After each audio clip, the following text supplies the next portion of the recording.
Guys, welcome back to our channel. So നമ്മുടെ must date playboy എന്ന് പറഞ്ഞിട്ടുള്ള episode number 2 ആണ് ഇത്. സോ ഇപ്പോൾ വീഡിയോ ഇതുവരെ കാണാത്തവരുണ്ടെങ്കിൽ ജസ്റ്റ് നമ്മുടെ ചാനലിൽ പോയി നോക്കിയാൽ മതി.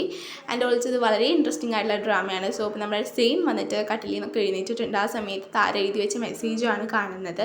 ഞാൻ പോവാണ്, നീ നല്ല ഉറക്കത്തിലായിരുന്നത് കൊണ്ടാണ് ഞാൻ വിളിക്കാഞ്ഞത് എന്നുള്ള രീതിയിലുള്ളൊരു ലെറ്റർ കിട്ടുമ്പോൾ സെയിന് കുറച്ചൊക്കെ ദേഷ്യം വരുന്നുണ്ട്. അതുകൊണ്ട് തന്നെ സെയിൻ അവളുടെ അഡ്രസ്സും കാര്യങ്ങളും അസിസ്റ്റൻറ്റിനെ വിട്ട് അന്വേഷിച്ച് കണ്ടുപിടിക്കുന്നുണ്ട്.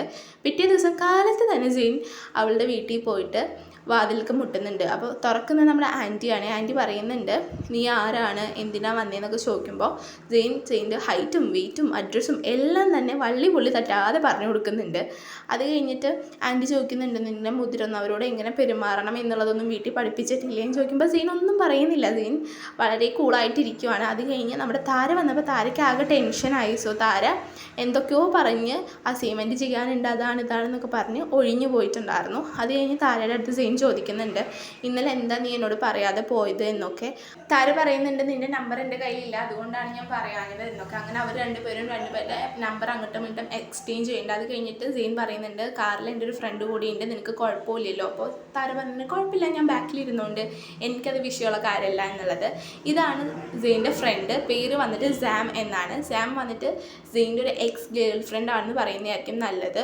സോ അങ്ങനെ കാറി പോകുന്ന സമയത്ത് ഈ താര എന്നെ ജലസിയാക്കാൻ വേണ്ടിയിട്ട് ഈ സാം പല മാർഗ്ഗങ്ങൾ നോക്കുന്നുണ്ട്. പക്ഷേ താര അതൊന്നും കൂളായിട്ട് എടുക്കുകയാണ് ചെയ്യുന്നത്. സെയിനോടൊന്നും ചോദിക്കുന്നില്ല. അറ്റ് ലാസ്റ്റ് ഈ സാം വന്ന് സെയിനെ കിസ് ചെയ്യുന്നുണ്ട്. എന്നിട്ട് പോലും താര ഒന്നും ചോദിക്കുന്നില്ല.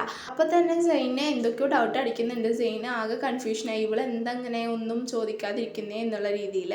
എന്നിട്ട് അവർ കറക്റ്റായിട്ട് സ്കൂളിൽ തന്നെ എത്തുന്നുണ്ട്. അപ്പോൾ താര പറയുന്നുണ്ട്, നിങ്ങൾ എന്താണെന്ന് വെച്ചാൽ ചെയ്തോ, എനിക്ക് ക്ലാസ്സായി, ഞാൻ പോണു എന്ന് പറഞ്ഞിട്ട് താര ഇറങ്ങുന്നുണ്ട്. അത് കഴിഞ്ഞിട്ട് സെയിൻ ആ പെൺകുട്ടീനെ ചീത്ത പറയുന്നുണ്ട്, നീ എന്തിനാ എൻ്റെ പെർമിഷൻ ഇല്ലാതെ എനിക്ക് കിസ് ചെയ്തേ, അങ്ങനെയൊക്കെ ചോദിച്ച് അവർ തമ്മിൽ വഴക്കാവുന്നുണ്ട്. അപ്പോൾ സാം പറയുന്നുണ്ട്, നിനക്ക് എന്തിപ്പോൾ എന്നെ വേണ്ടേ, എന്നെ നീ ഉപേക്ഷിച്ചോ എന്നുള്ള രീതിയിലൊക്കെ സംസാരിക്കുന്നുണ്ട്. അങ്ങനെ അവർ തമ്മിൽ അവിടെ ഒരു ചെറിയൊരു വഴക്കുണ്ടാവുന്നുണ്ട്. അത് കഴിഞ്ഞിട്ട് നമ്മൾ താര ക്ലാസ്സിലേക്ക് പോവാണ്. അപ്പോൾ താരയ്ക്ക് ആകെ കൺഫ്യൂഷൻ, ഞാൻ എങ്ങനെയായിരുന്നു ഇത് റിയാക്ട് ചെയ്യേണ്ടതെന്ന് താരയ്ക്ക് ഒരു ഐഡിയ ഉണ്ടായിരുന്നില്ല. താര ഇങ്ങനെ മനസ്സിൽ വിചാരിക്കുന്നുണ്ട്, എന്തിപ്പോൾ ഞാൻ ചെയ്യേണ്ടിയിരുന്നേ എന്നൊക്കെ. അങ്ങനെയാണെങ്കിൽ എന്ത് ചെയ്യുമെന്നും താര ആലോചിക്കുന്നുണ്ട്. അങ്ങനെ പിന്നെ താര വന്നിട്ട് നിതിനെ കാണാനായി പോവാണ്. നിതിൻ ഓൾറെഡി അവളുടെ വീട്ടിൽ ചെന്നപ്പോൾ അവൾ പോയിട്ടുണ്ടായിരുന്നു എന്നാണ് അറിയാൻ സാധിച്ചത്. അതുകൊണ്ട് നിതിൻ പറയുന്നുണ്ട്, നിനക്ക് എന്താ ഇങ്ങനെ, നീ എപ്പോഴാണ് ഇങ്ങനെ സെയിനെ ഇഷ്ടപ്പെട്ട് തുടങ്ങിയത്, നീ ഒരു വട്ടം പോലും എന്നോട് ഇഷ്ടമാണെന്ന് പറയുന്നത് ഞാൻ കേട്ടിട്ടില്ലല്ലോ എന്നുള്ളതൊക്കെ നിതിൻ ചോദിക്കുന്നുണ്ട്. അപ്പോൾ താര പറയുന്നുണ്ട്, എനിക്ക് അവനെ പണ്ട് തൊട്ട് ഇഷ്ടമായിരുന്നു, പക്ഷെ പേടി ആയതുകൊണ്ടാണ് ഞാൻ പറയാതിരുന്നത്, നിങ്ങളോട് ആരോടും പറയാഞ്ഞതോ അതുകൊണ്ടാണ്. ഇതൊക്കെ എനിക്കും എക്സ്പീരിയൻസ് ചെയ്യേണ്ടേ, ഞാൻ മനസ്സിലാക്കിയിടത്തോളം സെയിൻ അത്ര മോശം സ്വഭാവമുള്ള ഒരാളല്ല, അത് അവനെക്കുറിച്ചുള്ള റൂമേഴ്സ് മാത്രമാണ് എന്നൊക്കെ താര പറയുന്നുണ്ട്. നിതിനാണെങ്കിൽ പറയുന്നുണ്ട്, നിനക്കത് തോന്നലാണ്, ഇനി നീ കഷ്ടപ്പെടാനാണ് പോണേ എന്നൊക്കെ. ആ സമയത്ത് തന്നെ സെയിൻ കറക്റ്റായിട്ട് താരയുടെ അടുത്തേക്ക് വരുന്നുണ്ട്. അങ്ങനെ ആസ് യൂഷ്വൽ നിതിനും സെയിനും തമ്മിൽ ഒരു തല്ല് പോലെ ഉണ്ടാവുന്നുണ്ട്. എന്നാലും താര രണ്ടുപേരും പിടിച്ച് മാറ്റുന്നുണ്ട്. എന്നിട്ട് സെയിൻ ചോദിക്കുന്നുണ്ട്, ഞാൻ ഓൾറെഡി നിന്നോട് പറഞ്ഞിട്ടുണ്ട്, ഞാൻ വിളിച്ചാലും മെസ്സേജ് അയച്ചാലും ഒക്കെ അപ്പം തന്നെ റിപ്ലൈ തരണമെന്ന്, പിന്നെ നീ എന്തെങ്ങനെ എന്ന് ചോദിക്കുന്ന സമയത്ത് താര ഫോൺ എടുത്ത് നോക്കുമ്പോൾ 16 കോള് വന്നിട്ടുണ്ടാവും. അപ്പോൾ സെയിൻ പറയുന്നുണ്ട്, ഞാൻ നിന്നെ എന്തോരം വിളിച്ചു, എന്നിട്ട് നീ എന്തെടുക്കാഞ്ഞ്, നീ അവനോട് കൊഞ്ചി കുഴഞ്ഞ് നിൽക്കായിരുന്നില്ലേ എന്നൊക്കെ ചോദിക്കുന്നുണ്ട്. അപ്പോൾ താര പറയുന്നുണ്ട്, അവൻ എൻ്റെ ഫ്രണ്ടാണ്, എനിക്ക് അവനോട് സംസാരിക്കാണ്ടിരിക്കാനൊന്നും പറ്റില്ല, അതും കൂടാണ്ട് ഇവിടെയുള്ള എല്ലാവർക്കും അറിയാം ഞങ്ങൾ ഫ്രണ്ട്സാണെന്നുള്ള കാര്യം, അതുകൊണ്ട് ആരും തെറ്റിദ്ധരിക്കില്ല, പിന്നെ നീ എനിക്ക് ഞാൻ വിളിക്കുമ്പോൾ തന്നെ മെസ്സേജ് അയക്കുമ്പോൾ തന്നെ റിപ്ലൈ തന്നെന്നൊന്നുമില്ല, എനിക്ക് മനസ്സിലാക്കാൻ പറ്റും. സെയിൻ നിനക്ക് എന്താണോ ഇത്ര ജലസിയാണോ എന്നൊക്കെ ചോദിക്കുന്ന സമയത്ത് സെയിൻ പറയുന്നുണ്ട്, ജലസിയോ എനിക്കങ്ങനെ നിന്നോട് ഒരു അസൂയവും ഇല്ല, ഞാൻ പോണേ എന്നുള്ള രീതിയിൽ സെയിൻ പറയുന്നുണ്ട്. എന്നിട്ട് ഇവർ രണ്ടുപേരും കൂടിയിട്ട് ഫുഡ് കഴിക്കാനായിട്ട് ഒരു റെസ്റ്റോറൻറ്റിലേക്ക് പോകുന്നുണ്ട്. ആ പോകുന്ന സമയത്ത് സെയിൻ്റെ ഒരു ഫ്രണ്ടിനെ അവർ കാണുന്നുണ്ട്. ആൻഡ് ഓൾസോ അവിടുത്തെ റെസ്റ്റോറൻറ്റിലെ സ്റ്റാഫ് വന്നിട്ട് സെയിനെ നോക്കി വളരെയധികം സന്തോഷിക്കുന്നത് കണ്ടിട്ട് താര ചോദിക്കുന്നുണ്ട്, എന്താ ഇത്, നിന്നെ നോക്കിയിട്ട് അവർ ഭയങ്കരമായി ചിരിക്കുന്നുണ്ടല്ലോ, എന്നിട്ട് നീ ഒന്ന് മൈൻഡ് ചെയ്യണം കൂടി ഇല്ലല്ലോ, ഞാൻ കൂടെ ഉള്ളത് കൊണ്ടാണോ എന്നൊക്കെ താര സെയിനെ കളിയാക്കി ചോദിക്കുന്നുണ്ട്. സെയിൻ പറയുന്നുണ്ട്, അത് നിനക്ക് എന്നെക്കുറിച്ച് അറിയാണ്ട, ഞാൻ ഇത്രയും ഭംഗിയുള്ള ഒരാളായതുകൊണ്ട് എന്നെ കാണുമ്പോൾ പെൺപിള്ളേർ എല്ലാവരും എൻ്റെ പിന്നാലെ വരും, അത് സ്വാഭാവികമാണ് എന്നൊക്കെ പറഞ്ഞ് അവർ തമ്മിൽ ചെറിയ സംസാരം ഉണ്ടാകുന്നുണ്ട്. ആ സമയത്താണ് സെയിൻ്റെ ഈ ഒരു പഴയ ഫ്രണ്ട് വരുന്നത്. അങ്ങനെ അവർ രണ്ടുപേരും അങ്ങോട്ടും ഇങ്ങോട്ടും പരിചയപ്പെടുത്തുന്ന സമയത്ത് സെയിൻ താരേനെ പരിചയപ്പെടുത്തുന്നത് എൻ്റെ ഗേൾ ഫ്രണ്ടാണ് എന്ന് പറഞ്ഞിട്ടാണ്. ആ സമയത്ത് ആ പെൺകുട്ടി ഞെട്ടിപ്പോകുന്നുണ്ട്. അവൾ ചോദിക്കുന്നുണ്ട്, നീ ഇതിനു മുന്നേ ആരെയും ഗേൾ ഫ്രണ്ടാണെന്ന് പറഞ്ഞ് പരിചയപ്പെടുത്തിയിട്ടില്ലല്ലോ എന്ന് ചോദിക്കുമ്പോൾ താരയ്ക്കും കുറച്ച് ഇമ്പ്രസ് ആവുന്ന പോലെ നമുക്ക് തോന്നുന്നുണ്ട്. അത് കഴിഞ്ഞിട്ട് അവർ രണ്ടുപേരും ഫുഡ് കഴിക്കുകയാണ്. സെയിനാണ് ഫുഡ് ഓർഡർ ചെയ്ത സമയത്ത് താരയ്ക്ക് അത്ര ഇഷ്ടമില്ലാത്തൊരു ഫുഡായിരുന്നു ഓർഡർ ചെയ്തിട്ടുണ്ടായിരുന്നത്.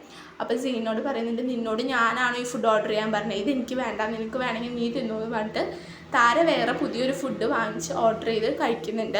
ആ സമയത്ത് സെയിൻ പറയുന്നുണ്ട്, എനിക്ക് നിൻ്റെ ഈ സ്വഭാവമാണ് ഇഷ്ടമായത്, നീ ഭയങ്കര ജെനുവിനാണ്, നീ അങ്ങനെ ആർട്ടിഫിഷ്യലായിട്ടൊന്നും എൻ്റെ അടുത്ത് നിൽക്കുന്നില്ല എന്നുള്ളത്. അപ്പോൾ താര ചിരിക്കുന്നുണ്ട്. താരയ്ക്ക് സത്യത്തിൽ സെയിനോട് അത്ര ഇഷ്ടമൊന്നുമില്ലല്ലോ, പക്ഷെ എന്നാലും താര ഈ ഒരു കമ്പനി എൻജോയ് ചെയ്യുന്നുണ്ടെന്നുള്ളത് നമുക്ക് ഇവരുടെ കോൺവെർസേഷനിൽ നിന്ന് മനസ്സിലാക്കാനായിട്ട് പറ്റും. അങ്ങനെ ഇവർ രണ്ടുപേരും തിരിച്ച് താരേനെ വീട്ടിൽ കൊണ്ടുവന്നാക്കാൻ വേണ്ടിയിട്ട് സെയിൻ പോവുകയാണ്. ആ സമയത്ത് താരയുടെ അടുത്ത് സെയിൻ ചോദിക്കുന്നുണ്ട്, എങ്ങനെയുണ്ട് ഇന്നത്തെ ഡേറ്റ്, നിങ്ങൾക്ക് ഇഷ്ടമായോ എന്ന് ചോദിക്കുമ്പോൾ ആ കൊള്ളായിരുന്നു, ഞാൻ വിജയിച്ച അത്ര ബോറായിരുന്നില്ല എന്നൊക്കെ പറയുന്നുണ്ട്. അത് കഴിഞ്ഞിട്ട് സെയിൻ തിരിയുന്ന സമയത്ത് ജസ്റ്റ് കിസ് ചെയ്യാൻ പോലെ വരുന്നുണ്ട്. അപ്പോൾ അവർക്ക് രണ്ടുപേർക്കിടയിൽ ഒരു ഓക്വേർഡ് ആയിട്ടുള്ളൊരു മൊമെൻ്റ് അവിടെ നടക്കുന്നുണ്ട്. താരയാണെങ്കിൽ ഭയങ്കരമായിട്ട് ഞെട്ടുന്നുണ്ട്. താര വേഗം തന്നെ കാറിൽ നിന്ന് ഇറങ്ങി പോകുന്നുണ്ട്. സെയിൻ വിചാരിക്കുന്നുണ്ട് അവൾ എന്തൊരു ഇന്നസെൻ്റ് ആണ്, അവളുടെ എക്സ്പ്രഷൻസൊക്കെ വളരെയധികം ഇന്നസെൻ്റ് ആണല്ലോ എന്ന് സെയിൻ വിചാരിക്കുന്നുണ്ട്. താരയാണെങ്കിൽ ആകെ ചമ്മി നാറിയിരിക്കുകയെന്ന് പറയുന്നതായിരിക്കും സത്യം. താര വന്നിട്ട് പറയുന്നുണ്ട്, സെയിനെ കുറിച്ച് ഞാൻ ഇങ്ങനെ നല്ലല്ലോ കേട്ടത്, പക്ഷേ ഇതെന്ത് പറ്റിയാവുമ്പോൾ ഭയങ്കര ഡീസൻ്റ് ആയിട്ടാണല്ലോ ബിഹേവ് ചെയ്തതെന്നൊക്കെ. അത് കഴിഞ്ഞിട്ട് താരയുടെ വീട്ടിൽ ചെല്ലുമ്പോൾ അവിടെ കൗശി വന്ന് നിൽക്കുന്നുണ്ട് ഓൾറെഡി. അപ്പോൾ കൗശി ഇങ്ങനെ സംസാരിക്കുന്നുണ്ട്, എന്താ നിങ്ങൾക്ക് എന്താ പറ്റി, നീ ഇതുവരെ ഇങ്ങനെ ഒന്നും ചെയ്തിട്ടില്ലല്ലോ, എന്താ അറ്റ്ലീസ്റ്റ് ഞങ്ങളോടെങ്കിലും നിനക്ക് പറയാമായിരുന്നില്ലേ സെയിനിന് ഇഷ്ടമാണെന്നുള്ള കാര്യം, ഇതൊക്കെ എപ്പോഴാണ്, ഞങ്ങളൊന്നും അറിഞ്ഞില്ലല്ലോ എന്ന് ചോദിക്കുന്നുണ്ട്. ആ സമയത്ത് താര പറയുന്നുണ്ട്, അങ്ങനെ നിങ്ങളോട് പറയണമെന്ന് എനിക്ക് തോന്നിയില്ല, ഞാൻ ഒട്ടും എക്സ്പെക്റ്റ് ചെയ്തിരുന്നില്ല സെയിൻ എന്നെ ഇഷ്ടപ്പെടും എന്നുള്ള കാര്യം, ഞാൻ വെറുതെ ഒന്ന് പറഞ്ഞു നോക്കിയതാണ്, എനിക്ക് അവനെ ഭയങ്കര ഇഷ്ടമാണ്. പണ്ടൊരു ദിവസം സ്കൂളിൽ വെച്ചിട്ട് ഞാൻ ലൈബ്രറിയിൽ വെച്ചൊരു കുട്ടീനെ ക്രഷ് അടിച്ചു എന്ന് പറഞ്ഞില്ലേ, അത് സെയിനായിരുന്നു, അതെനിക്കിപ്പോഴാണ് മനസ്സിലായത് എന്നൊക്കെ കൗശിയുടെ അടുത്ത് പറയുന്നുണ്ട്. അപ്പോൾ കൗശി ആകെ ഞെട്ടുന്നുണ്ട്. കൗശി പറയുന്നുണ്ട്, നീ അന്ന് ഇഷ്ടമാണെന്ന് പറഞ്ഞാൽ പയ്യൻ സെയിൻ തന്നെയാണെന്ന് എനിക്ക് ഉറപ്പാണോ, ഞാൻ അറിഞ്ഞെടുത്തോളം സെയിൻ ഇത്രയും ഒരാൾക്ക് വേണ്ടി എഫേർട്ട് ഇടാത്ത ഒരാളാണ് എന്നൊക്കെ പറയുന്നുണ്ട്. അത് കഴിഞ്ഞിട്ട് പറയുന്നുണ്ട്, നിതിനെക്കുറിച്ച് നീ എന്താ ആലോചിക്കുക, ഞാൻ നിതിന് നിന്നെ ഇഷ്ടമാണ് എന്ന് പറയുന്ന സമയത്ത് താര പറയുന്നുണ്ട്, നിതിൻ എന്നെ ഇഷ്ടമാണെന്നോ, നിതിൻ എന്നെ ഇഷ്ടമല്ല, നിതിൻ്റെ പെരുമാറ്റത്തിന് എനിക്കങ്ങനെ തോന്നിയിട്ടില്ല എന്നൊക്കെ താര കൺഫ്യൂഷനോട് കൂടി പറയുന്നുണ്ട്. പിന്നെ താരേൻ്റെ അടുത്ത് ചോദിക്കുന്നുണ്ട്, ഇന്ന് എന്താ ഉണ്ടായെന്ന് ചോദിക്കുമ്പോൾ ഞങ്ങൾ ഡേറ്റിന് പോയി എന്ന് പറഞ്ഞപ്പോൾ കൗശി ആകെ ഞെട്ടുന്നുണ്ട്. ആദ്യമായിട്ടാണ് ക്ലാസ് കട്ട് ചെയ്ത് താര ഒരു സ്ഥലത്തേക്ക് പോകുന്നത്. അതിൻ്റെ സന്തോഷം താരയുടെ മുഖത്തുണ്ടായിരുന്നു. അങ്ങനെ കൗശി ഓരോന്ന് പറഞ്ഞ് കൗശിയും വീട്ടിൽ നിന്ന് ഇറങ്ങി പോകുന്നുണ്ട്. ആ സമയത്ത് സെയിൻ്റെ പഴയ ഒരു ഫ്രണ്ട് വിളിക്കുന്നുണ്ട്. ആ പുള്ളിക്കാരൻ്റെ പേരാണ് ജഗത്ത്. ജഗത്ത് വന്നിട്ട് കുറേ നാൾ അബ്രോഡ് ആയിരുന്നു. ഒരു 3 വർഷത്തിന് ശേഷമാണ് ഇവർ കാണുന്നത്. ഇവരുടെ ഫ്രണ്ട്ഷിപ്പ് ഗ്യാങ്ങിൽ ഇവർ 4 പേരായിരുന്നു ഉണ്ടായിരുന്നത്, നിതിൻ, സെയിൻ, ജഗത്ത്, പിന്നെ റിവർ എന്ന് പറഞ്ഞിട്ടുള്ളൊരു കൂട്ടുകാരൻ. പുള്ളിക്കാരൻ എന്ത് പറ്റി എന്നുള്ളത് നമുക്കറിയില്ല, അത് ഇനി വരും എപ്പിസോഡിലായിട്ട് കാണാം. സോ ഇവർ സംസാരിക്കുന്ന സമയത്ത് എങ്ങനെയുണ്ടായിരുന്നു നിൻ്റെ അവിടുത്തെ ട്രിപ്പ്, അങ്ങനെ ഇങ്ങനെയെന്നൊക്കെ സംസാരിച്ച് പോകുന്നുണ്ട്. ആൻഡ് ഓൾസോ ഈ ചെക്കൻ ചോദിക്കുന്നുണ്ട് സെയിൻ്റെ അടുത്ത് ഇപ്പോഴത്തെ ഗേൾ ഫ്രണ്ട് എങ്ങനെയുണ്ടെന്ന് ചോദിക്കുമ്പോഴാണ് ഈ 4ാമത്തെ ക്യാരക്ടറായിട്ടുള്ള റിവറിനെ കാണിക്കുന്നത്.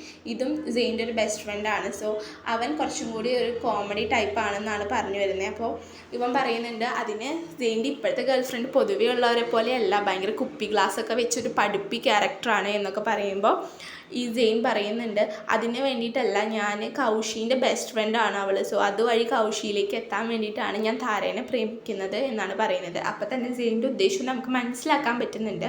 താരയല്ല, കൗശീൻ്റെ അടുത്തേക്കാണ് സെയിൻ്റെ പോക്ക് എന്നുള്ളത് നമുക്ക് മനസ്സിലാക്കാം. സോ സെയിൻ്റെ അടുത്ത് സെയിൻ്റെ ഫ്രണ്ട് പറയുന്നുണ്ട്, അങ്ങനെയാണെങ്കിൽ ഓക്കെ, എൻ്റെ പുതിയ ഗേൾ ഫ്രണ്ട് നാളെ ഞങ്ങൾക്കൊന്ന് പരിചയപ്പെടുത്തി എൻ്റെ പാർട്ടി ഉണ്ട് നാളെ, സോ അതിലേക്ക് അവളെയും കൊണ്ട് വരാനായിട്ട് പറയുന്നുണ്ട്. അഥവാ നീ അവളെ ഉപേക്ഷിച്ച് പോയാലും എനിക്ക് അവളെ ഉപയോഗിക്കാമല്ലോ എന്ന് പറയുന്ന സമയത്ത് സെയിൻ വളരെ ചൂടാവുന്നുണ്ട്. സെയിൻ അവനെ അടിക്കാനൊക്കെ ആയിട്ട് പോകുന്നുണ്ട്. അപ്പോൾ മറ്റേ ഫ്രണ്ട് ഇവരെ തടുക്കുന്നുണ്ട്. അങ്ങനെ സെയിൻ പറയുന്നുണ്ട്, ശരി എന്നാൽ ഞാൻ നാളെ കൊണ്ടുവരാനായിട്ട് നോക്കാം അവളെ എന്നുള്ള രീതിയിൽ പറയുന്നുണ്ട്. നാളെ ഇനിയിപ്പോൾ താര പോവോ ഇല്ല എന്നുള്ളതൊക്കെ നമുക്ക് അടുത്ത എപ്പിസോഡിൽ കാണാം. അപ്പോൾ ഇന്നത്തെ വീഡിയോ ഇത്രയേ ഉള്ളൂ. വീഡിയോ ഇഷ്ടപ്പെട്ട് ലൈക്ക് ചെയ്യാനും ഷെയർ ചെയ്യാനും സബ്സ്ക്രൈബ് ചെയ്യാനും മറക്കണ്ട. പിന്നെ ഇന്ന് നമ്മൾ വോയിസ് ഓവർ കൊടുത്തപ്പോൾ കുറച്ച് മിസ്റ്റേക്സ് വന്നിട്ടുണ്ട്. ഞാൻ പുറത്തായതുകൊണ്ട് തന്നെ ബാക്ക്ഗ്രൗണ്ട് നോയ്സ് ഉണ്ടായിരിക്കും, ജസ്റ്റ് ഒന്ന് ഇഗ്നോർ ചെയ്യുക. നെക്സ്റ്റ് ടൈം നമുക്ക് കുറച്ചും കൂടി ബെറ്റർ ആക്കാം. അപ്പോൾ അത്രയേ ഉള്ളൂ. ഞാൻ 2 എപ്പിസോഡ്സാണ് ഒരു വീഡിയോ ആയിട്ട് ഇടുന്നത്. അപ്പോൾ അത്രയേ ഉള്ളൂ. വീഡിയോ ഇഷ്ടപ്പെട്ട് ലൈക്ക് ചെയ്യാനും ഷെയർ ചെയ്യാനും സബ്സ്ക്രൈബ് ചെയ്യാനും മറക്കണ്ട. പിന്നെ ഇതുപോലുള്ള വീഡിയോസ് നിങ്ങൾക്ക് വല്ല ഡ്രാമ എക്സ്പ്ലനേഷൻ കേൾക്കാൻ താല്പര്യമുണ്ടെങ്കിൽ അതൊന്ന് സജഷനിൽ പറയാം. അപ്പോൾ ഓക്കേടാ, ബൈ.